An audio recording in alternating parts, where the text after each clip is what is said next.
शिवसेना उद्धव ठाकरे सांसद संजय राउत ने नागपुर में प्रेस वार्ता के दौरान घोषणा की है कि 18 जुलाई को शिवसेना प्रमुख उद्धव ठाकरे के नेतृत्व में नागपुर में राम रक्षा जागरण अभियान आयोजित किया जाएगा। उन्होंने कहा कि ये किसी एक राजनीतिक दल का आंदोलन नहीं बल्कि हिंदुओं को जागरूक करने का अभियान है। राउत ने राष्ट्रीय स्वयंसेवक संघ, मुख्यमंत्री देवेंद्र फडणवीस, कांग्रेस, राष्ट्रवादी कांग्रेस सहित सभी राजनीतिक दलों और समाज के लोगों को इसमें शामिल होने का निमंत्रण दिया है। उन्होंने कहा कि राम किसी एक दल के नहीं बल्कि पूरे देश की आस्था और राष्ट्रीय अस्मिता के प्रतीक हैं।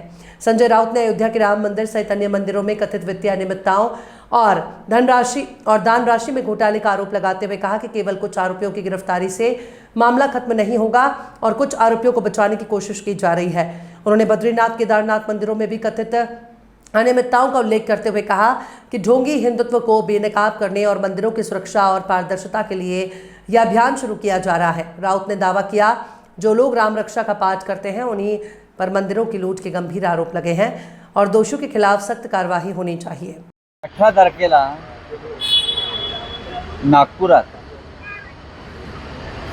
शिवसेना पक्षप्रमुख उद्धव ठाकरे यांच्या नेतृत्वाखाली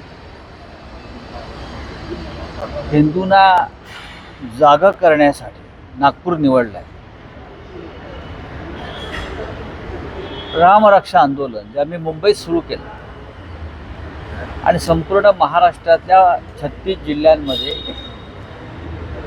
उद्धव ठाकरे पोहोचणार आहेत। कारण सगळ्यांना माहिती आहे। कारण असं आहे की अयोध्येच्या राम मंदिरात आणि इतर अनेक मंदिरात, प्रमुख मंदिरात ज्या पद्धतीनं लुटमार सुरू झाली आहे, राम मंदिरातल्या ते दानपेट्या चोरीला गेल्या, फार गंभीर गोष्ट आहे। हा लोकांच्या भावनाशी, श्रद्धेशी खेळण्याचा हा प्रकार हा अत्यंत गंभीर आहे। राम मंदिरासाठी लोकांनी प्राणांचं बलिदान केलेलं आहे। आम्ही स्वतः सर्व करसेवेमध्ये आम्ही उपस्थित राहिलो। कोणाची मक्तेदारी नाही आहे कोणी म्हणत असेल तर, आम्ही त्यातले आरोपी आहोत। अशा वेळेला जे घडलं आहे त्याचा खंतना खेद आज राष्ट्रीय स्वयंसेवक संघाचं मी स्टेटमेंट बघितलेलं आहे त्यांच्या नेत्यांचं, की राम मंदिरातील चोरीबाबत, दानपेटीच्या चोरीबाबत राष्ट्रीय स्वयंसेवक संघानं मला वाटतं त्यांच्या बेळगावच्या बैठकीमध्ये दुःख व्यक्त केलेलं आहे, खेद व्यक्त केलेला आहे। पण हे प्रकरण तेवढ्यावर थांबणार नाही। अजून मुख्य आरोपी बाहेर आहेत, त्यांना वाचवलं जातं।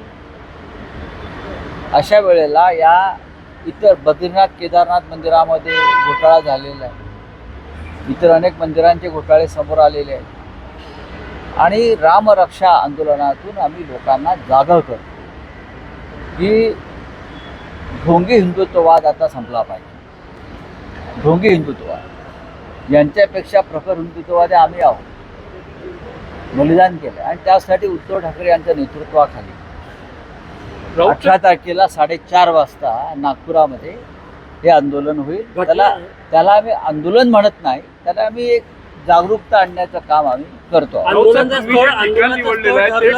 दुसरी गोष्ट की संघ परिवारातल्या कोणकोणत्या संघटना आम्ही सगळ्यांना आमंत्रित करणार आहोत। हे काय एकपक्षीय आंदोलन आहे का तर नाही। जरी आम्ही यात पुढाकार घेतला असला तरी आम्ही संघाच्या प्रमुख नेत्यांनाही आमंत्रित करू। जर देवेंद्र फडणवीस इथे असतील नागपुरात तर त्यांनीसुद्धा या आंदोलनात सहभागी होऊन आपली भूमिका स्पष्ट करावी। इतकंच नव्हे तर काँग्रेस असेल, राष्ट्रवादी काँग्रेस असतील, आम्ही सगळ्यांना आमंत्रित करू।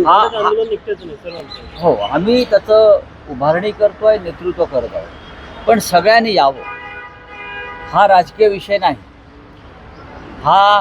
राम हा राष्ट्रीय अस्मितेचं प्रतीक आहे, ज्याच्यासाठी देशानं आंदोलन केलं। त्याच्यामुळे त्याच रामाच्या